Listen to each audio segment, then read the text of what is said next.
ما سواها فالهمها فجورها وتقواها قد أفلح من زكاها سبحان ربك رب العزة عما يصفون وسلام على المرسلين والحمد لله رب العالمين اللهم صل على سيدنا محمد وعلى آل سيدنا محمد وبارك وسلم اللهم صل على سيدنا محمد وعلى آل سيدنا محمد وبارك وسلم اللهم صل على سيدنا محمد وعلى آل سيدنا محمد وبارك وسلم۔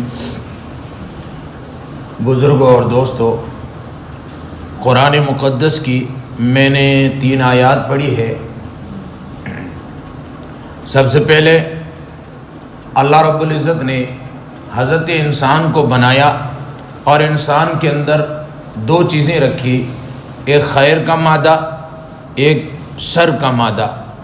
فرشتوں کو بنایا جن کے اندر خیر ہی خیر ہے، اور شیاطین کو بنایا جن کے اندر شر ہی شر ہے۔ انسان کے اندر دونوں چیزیں رکھی، خیر بھی رکھی، شر بھی رکھا، اور پھر حضرت انسان کو اس دنیا میں بھیجا۔ اور اللہ رب العزت چونکہ انسان کی بھلائی چاہتے ہیں، انسان کو اللہ رب العزت نے اشرف بنایا ہے، تو اللہ رب العزت نے پھر اس کے لیے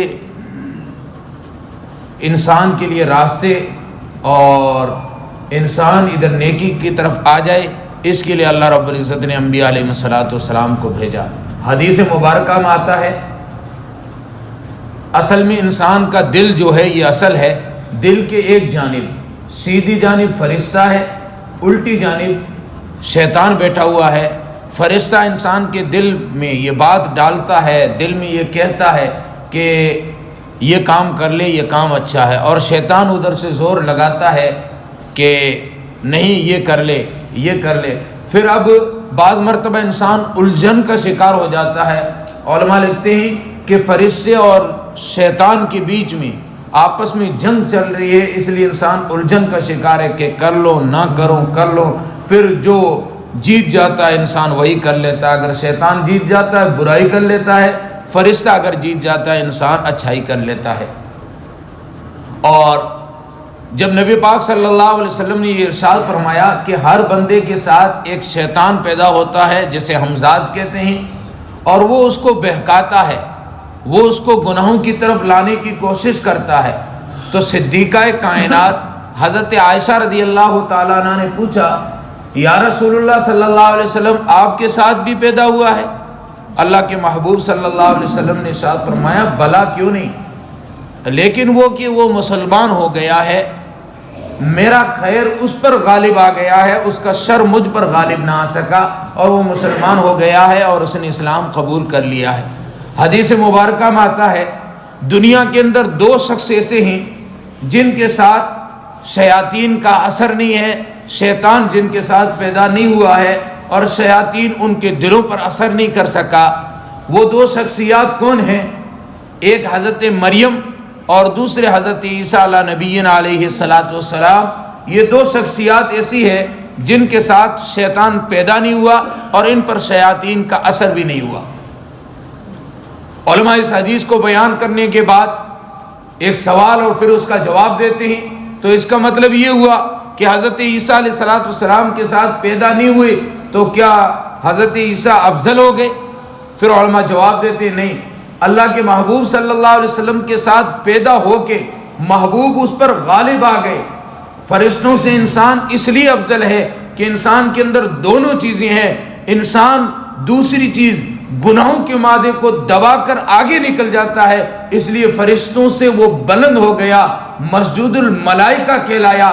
بالکل اسی طرح عیسیٰ علیہ السلام کے ساتھ پیدا ہی نہیں ہوا، اور رسول اللہ صلی اللہ علیہ وسلم نے اپنی خیر سے اس کو دبا دیا اور خیر غالب آ گیا، اس لیے رسول اللہ صلی اللہ علیہ وسلم کی عظمت اور بھی نکھر کے سامنے آتی ہے۔ تو بہرحال 2 شخصیات ایسی ہے جن کے ساتھ شیطان پیدا نہیں ہوا، باقی سب کے ساتھ شیطان لگا ہوا ہے۔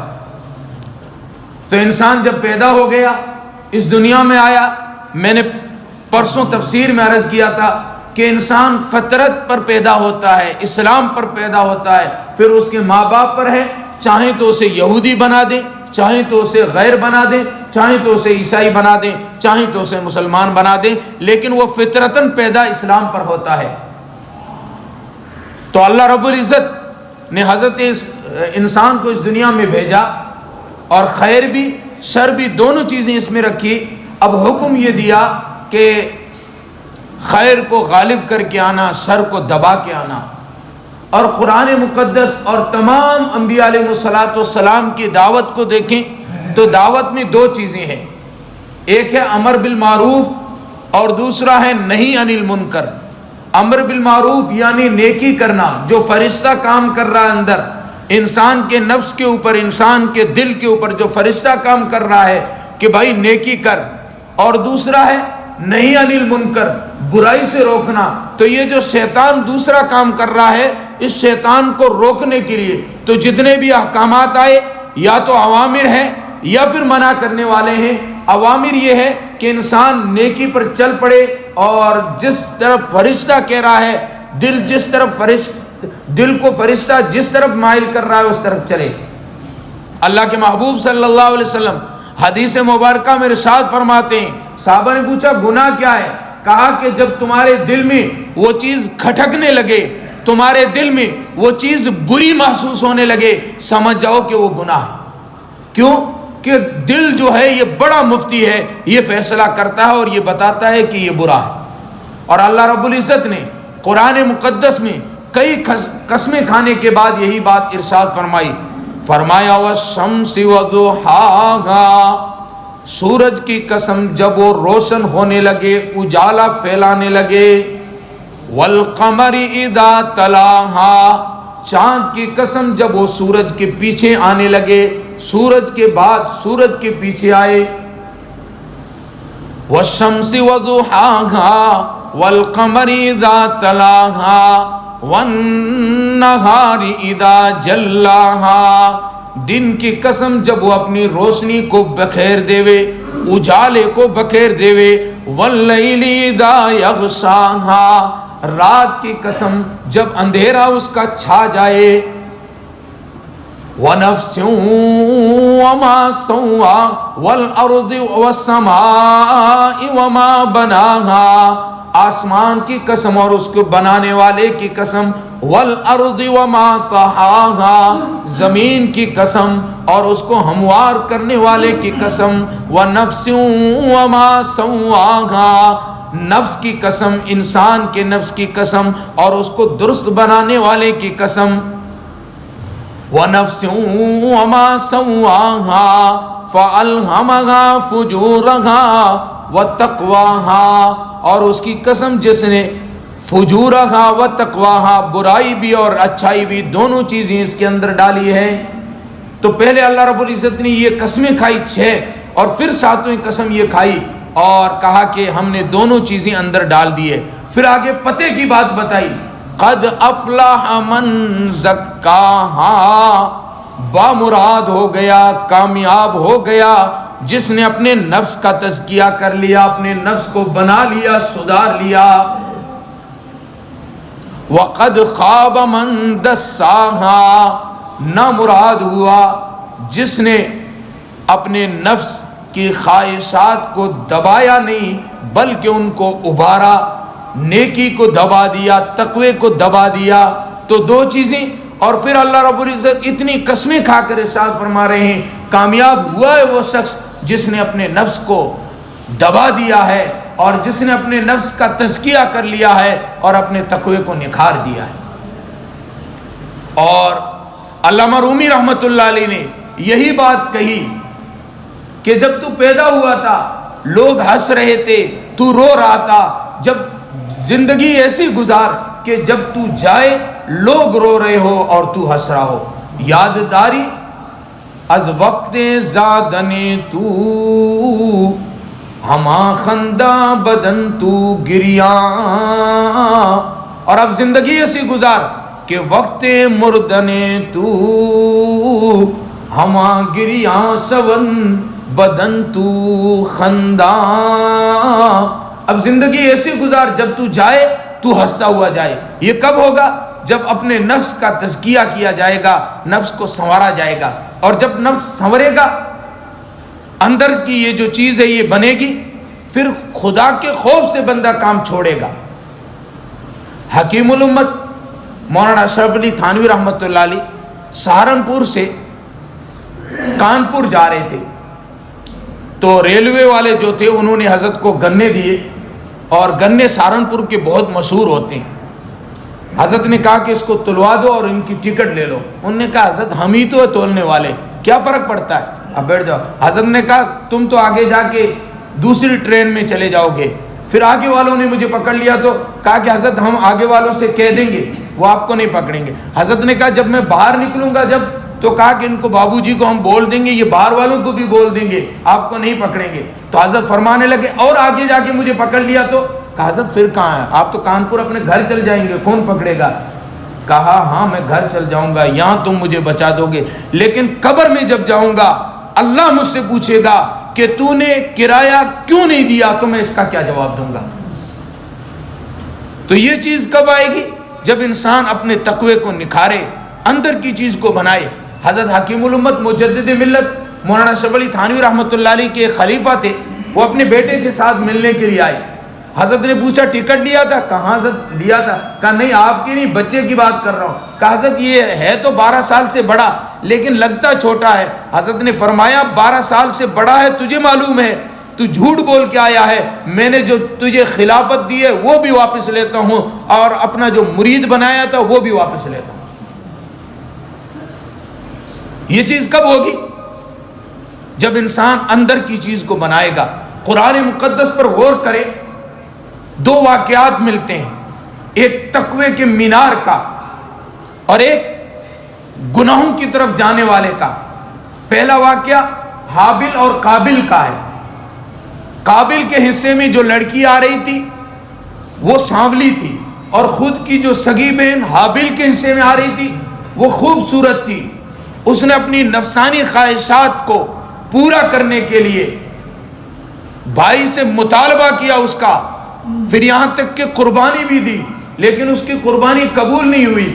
وہ گناہ کا علاج گناہ میں ڈھونڈنے لگے، بھائی کا قتل کیا تو ایک گناہ پر دوسرا گناہ کیا، تو اب اس کی سزا یہ قیامت تک جتنے بھی قتل ہوں گے اس کے حصے میں ڈالا جائے گا۔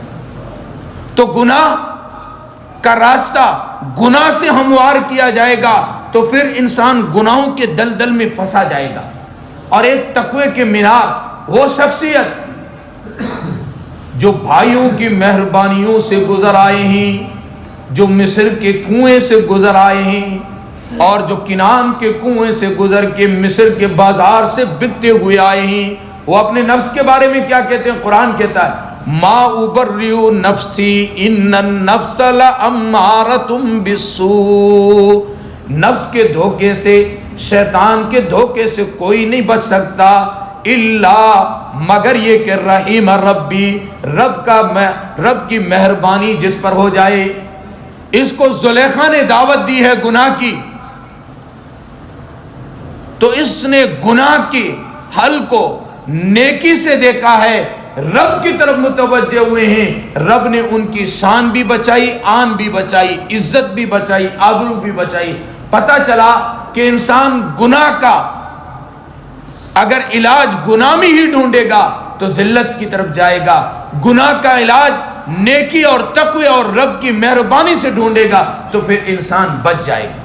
اور آج ہمارے ساتھ یہ نفس اور شیطان یہ دونوں لگے ہوئے، ہر وقت لگے ہوئے ہیں کہ انسان کو کس طرح ایمان سے نکال دیں۔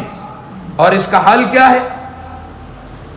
کثرت ذکر، اللہ رب العزت کا ذکر کیا جائے، اور ذکر کرنے سے ہمارے بڑے کہتے ہیں کہ ایمان کا بول لا الہ الا اللہ، اس کو بار بار بولا جائے، رٹا جائے، تو جب یہ بولا جائے گا، ذکر کیا جائے گا، تو پھر انسان کے دل کے اندر خشیت آئے گی، اور جب خشیت آئے گی تو انسان گناہوں سے خود بخود بچے گا۔ قاری طیب قاسمی رحمۃ اللہ علیہ نے ایک اپنی کتاب کے اندر ایک سروے نقل کیا، فرماتے ہیں کہ خوف نہ ہو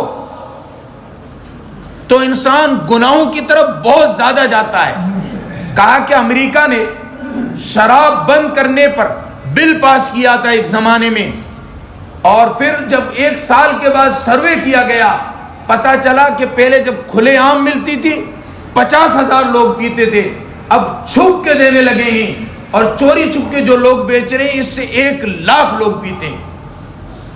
وجہ کہ قوانین جو ہے یہ قوانین آرڈر کے ذریعے سے، ڈنڈے کے ذریعے سے منوا رہے ہیں، بلکہ قرآن مقدس یہ کہتا ہے کہ اللہ کے خوف کی وجہ سے بچ جائے۔ قد افلح من زکاہا، جس نے اپنے نفس کو بچا لیا، یا یہ نہیں کہا جس نے گناہوں کو چھوڑ دیا۔ گناہوں کو بعض مرتبہ انسان شرمندگی کے ڈر سے بھی چھوڑتا ہے، گناہوں کو بعض مرتبہ انسان ڈنڈے کے زور سے بھی چھوڑتا ہے، لیکن جو اللہ کے خوف سے چھوڑا جاتا ہے وہ ہوتا اصل۔ اور یہ واقعہ حضرت نے نقل کیا، اور پھر 1400 سال پہلے کا واقعہ یسألونک عن الخمر، یہ آیت جب اتری تو صحابہ کے دلوں کے اندر اللہ کا خوف اور تقوی بھرا ہوا تھا۔ صحابہ رضوان اللہ علیہ مجمعین نے شراب کے مٹکے ادھیل دی، اور وہ برتن جن کے اندر شراب پی جاتی تھی 5 قسم کے برتن، ان برتنوں کو بھی چھوڑ دیا۔ وجہ اس کی یہی تھی کہ اللہ کا خوف دلوں کے اندر بیٹھ چکا تھا، اور دل میں جب خوف ہو، تقوی ہو، انسان پھر گناہوں سے بچ جاتا ہے خود بخود۔ پھر یہ نہیں سوچتا ہے مجھے بڑا دیکھ رہا ہے یا نہیں دیکھ رہا ہے، میرا چھوٹے دیکھ رہے ہیں یا نہیں دیکھ رہے ہیں۔ بزرگ کہتے ہیں انسان گناہ کرتے وقت چھوٹے بچے کا لحاظ کر جاتا ہے کہ یہ بچہ مجھے دیکھ رہا ہے، تو گناہ کرتے وقت رب کا کیوں نہیں لحاظ کرتا؟ اللہ رب العزت ہمیں ایسی خشیت عطا کرے جس کی وجہ سے ہم گناہوں سے بچ جائیں۔ تو قرآن کیا کہتا ہے؟ قسمیں کھانے کے بعد قد افلح من زکاہا، کامیاب ہو گیا، بامراد ہو گیا وہ شخص جس نے اپنے نفس کا تزکیہ کر لیا، جس نے اپنے نفس کو گناہوں سے بچا لیا اور اللہ کے ذکر میں لگ گیا۔ اور یہ تقوی کب آتا ہے؟ اللہ کا خوف کب آتا ہے؟ اللہ رب العزت سے مانگنے سے اور ذکر اللہ کی کثرت سے۔ ہر وقت انسان اپنے دل کو ذکر اللہ کی طرف متوجہ رکھے۔ حدیث مبارکہ میں آتا ہے شیطان انسان کے دل کے اوپر ڈنک، مچھر کے ڈنک کی طرح ڈنک لیے ہوئے بس کھڑا ہے، جیسے انسان کو غافل پاتا ہے فوراً ڈنک مار دیتا ہے، اور جیسے انسان ذکر کرنے لگتا ہے وہ اپنے منہ کو ہٹا دیتا ہے۔ تو ہر وقت انسان ذکر کے اندر اپنے دل کو تر و تازہ رکھے۔ اس لیے بزرگوں کے ہاں ذکر اور پھر مراقبہ، یہ چیز جو کرائی جاتی ہے اللہ والوں کے ہاں، اس کا مقصد یہ ہے کہ ہمارا دل جو ہے یہ اللہ کی طرف متوجہ ہو جائے، دل کی دنیا جو ویران ہے یہ آباد ہو جائے۔ میں نے پچھلے ہفتے شیخ الحدیث مولانا زکریا رحمۃ اللہ علیہ کے بارے میں عرض کیا تھا کہ حضرت بلبل کو دیکھ کے فرماتے ہیں اے ان دلیب عامل کے آہو زاریاں کریں، تو پکار ہائے گل میں چلاؤں ہائے دل، کہ دل کی دنیا ویران ہو چکی ہے، اسے آباد کرنے کی ضرورت ہے۔ اور جب یہ آباد ہوتی ہے تو پھر انسان خود بخود کرتا ہے۔ یہ جبر و قہر نہیں اس کو مستی ہے، جبر و قہر سے ہوتی نہیں جہاں بانی، جبر و قہر سے حکومت کرنے والے میزائل تو رکھتے ہیں اپنے پاس، ایٹم بم تو رکھتے ہیں، لیکن لوگوں کے دلوں کو ٹٹولیے، دلوں کے اندر نفرتیں بھری ہوئی ہے۔ اور عشق و مستی کے مسافر جن کی جہاں بانی یوں ہوتی ہے، ایک ماں اپنی بیٹی سے کہتی ہے بیٹی دودھ میں پانی ملا دو، بیٹی کہتی ہے نا ماں، امیر المومنین فاروق اعظم نے منع کیا ہے۔ ماں کہتی ہے عمر کہاں ہے؟ بیٹی کہتی ہے عمر تو نہیں، عمر کا خدا دیکھ رہا ہے۔ عشق و مستی کے مسافروں کی یوں جانبانی ہوتی ہے، یوں حکومت ہوا کرتی ہے۔ تو اپنے دلوں کے اندر تقوی بھرنے کی ضرورت ہے۔ تو میں نے شروع میں عرض کیا اللہ رب العزت نے قسمیں کھائی، 7 قسمیں کھا کر ارشاد فرمایا قد افلح من زکاہا، جس نے اپنے نفس کا تزکیہ کر لیا وہ بامراد ہو گیا، وقد خاب من دساہا، اور جس نے اس سے منہ موڑ لیا اور اپنے نفس کو خواہشات پر ابارے رکھا وہ اپنے آپ کو جہنم کی طرف لے گیا اور نامراد ہو گیا۔ اس لیے ایک بزرگ کہتے ہیں، یہ دوست تو لگا ہے نفس کی خواہشات کو پورا کرنے میں اور نفس لگا ہے تجھے بدنام کرنے میں۔ ہم نفس کی خواہشات کو پورا کرنے میں لگے ہیں۔ نفس نے یوں چاہا، نفس نے چاہا فجر میں نہیں اٹھنا، ہم نہیں اٹھے، نفس نے چاہا نماز نہیں پڑھنی، ہم نے نہیں پڑھی، ہم نے نفس کی خواہشات کو پورا کیا اور نفس ہمیں جہنم کی طرف لے جانے کی کوشش کر رہا ہے۔ تو دوستو، بزرگوں کے ہاں یہ بھی ہے، سردی کا موسم جب آتا تو بزرگ کہتے کہ اللہ سے مناجات کرنے کے لیے موسم آ گیا ہے، کیونکہ سردیوں کی لمبی راتیں بھی ہوتی ہے۔ اللہ والے ان راتوں کو انتظار کیا کرتے تھے کہ لمبی راتوں میں، پھر سرد راتوں میں، اور گرم گرم آہیں بھریں اور اللہ کے سامنے گرم گرم آنسو بہائیں اور اپنے دل کی دنیا کو بنائیں، اور قیامت کے دن یہی کام آنا ہے اور کچھ بھی نہیں کام آنا ہے۔ اللہ رب العزت مجھے بھی آپ سبھی حضرات کو تقوی والی زندگی نصیب کرے، گناہوں سے بچنے کے لیے